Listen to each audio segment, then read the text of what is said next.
All right, let's just jump right into this explainer.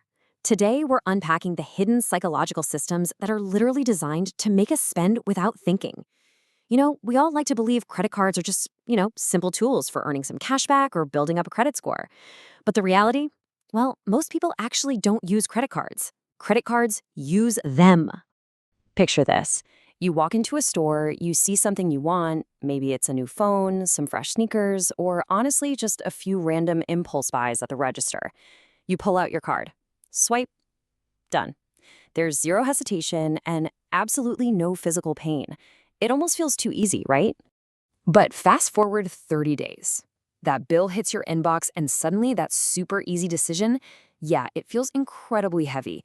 The balance is definitely higher than you expected, you're seeing interest charges pop up, and staring right back at you is this minimum payment due box. And right then and there, you tell yourself something incredibly dangerous. In fact, this might be the single most dangerous sentence in all of personal finance. I'll just pay the minimum for now. That one little thought is exactly where the trap springs. Because the biggest mistake people make with credit cards isn't using them, it's how they use them. So what's really happening here? It all comes down to a fascinating behavioral concept called the pain of paying. Think about it. When you hand over physical cash, you literally feel the money leaving your hand. Your brain registers a real, tangible loss, which creates this natural moment of resistance. But swiping a piece of plastic? It completely removes all that friction. Studies consistently show that we spend significantly more with plastic simply because our brains just don't feel the cost in real time. Part 1. The micro-narrative.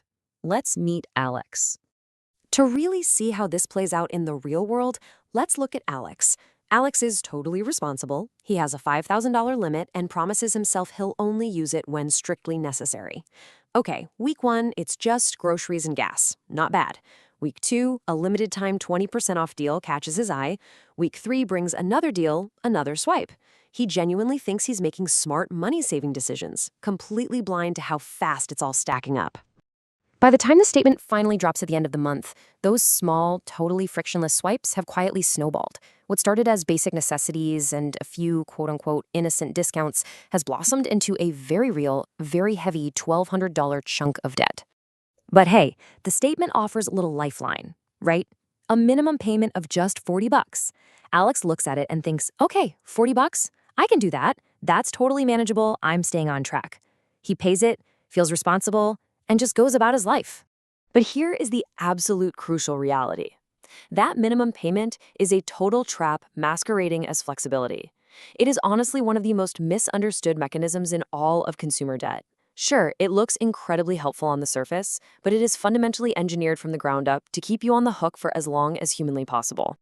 Just look at the actual breakdown of that $40 payment.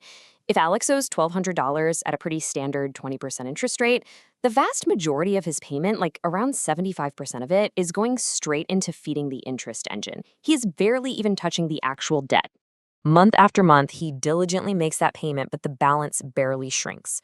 Over time, that $1,200 debt quietly morphs into $1,500 or even $2,000.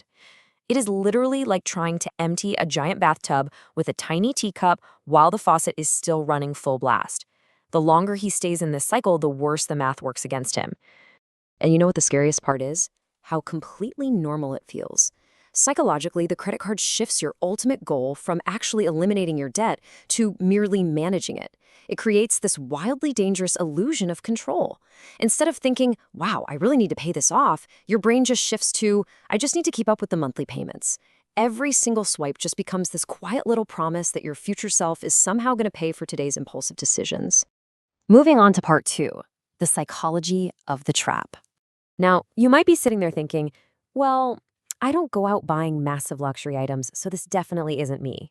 But listen, that is exactly the trap. The biggest financial damage almost never comes from giant splurges. It actually comes from the tiny, repeated transactions that just silently drain your wealth. A $10 coffee here, a $25 lunch there, random forgotten subscriptions. Individually, they feel totally harmless. Because the card removes that critical delay between your desire and your action, it naturally pushes human behavior right into an endless loop. Spend today, delay the consequence, pay the minimum when the bill comes, repeat. Our brains just inherently value today way more than tomorrow, and the card completely removes the friction that would normally force us to stop and think.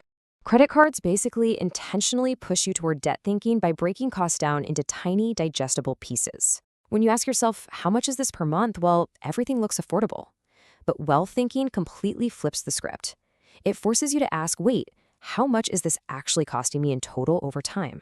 That one tiny shift in perspective, it leads to entirely different financial decisions. And remember, falling into this trap, it has absolutely nothing to do with your intelligence. This system works so perfectly because it preys entirely on fundamental human nature. It literally weaponizes your impulses, your desire for convenience, and your emotional spending. That is exactly why even highly successful people who, quote unquote, know better, still find themselves caught right in the middle of this cycle. All right, let's wrap this up with part 3, 5 rules to take control. Look, since completely swearing off credit cards forever is pretty unrealistic in the modern world, we've got to adapt. These 5 simple rules are designed to strip away the illusion of the credit card and put the psychological power right back in your hands. Number 1, treat your credit card exactly like a debit card. Only spend money you already have sitting in the bank. 2, absolutely kill that minimum payment mindset. Pay the full balance every single month, no exceptions. 3, deliberately add friction to your spending. 4, track your spending every single week. And 5, always focus on the total cost, never just the monthly payment. I really want to zoom in on rule number 3 for a second, because it is just incredibly effective. Adding even a microscopic amount of friction to your purchases can totally break the spell. Delete your saved cards from your browser. Unlink them from your favorite shopping apps. Literally force yourself to get up, walk across the room, find your wallet, and physically type in those numbers. That tiny 24-hour pause gives your brain exactly the time it needs to override about impulse. Because at the end of the day, money isn't just math. It is so deeply rooted in psychology. And once you start seeing the system for what it actually is, you can finally stop playing the game blindly. So the next time you reach for that card to make a nice, frictionless swipe, I really want you to pause for just a second and ask yourself one critical question. Am I in control, or is this controlling me?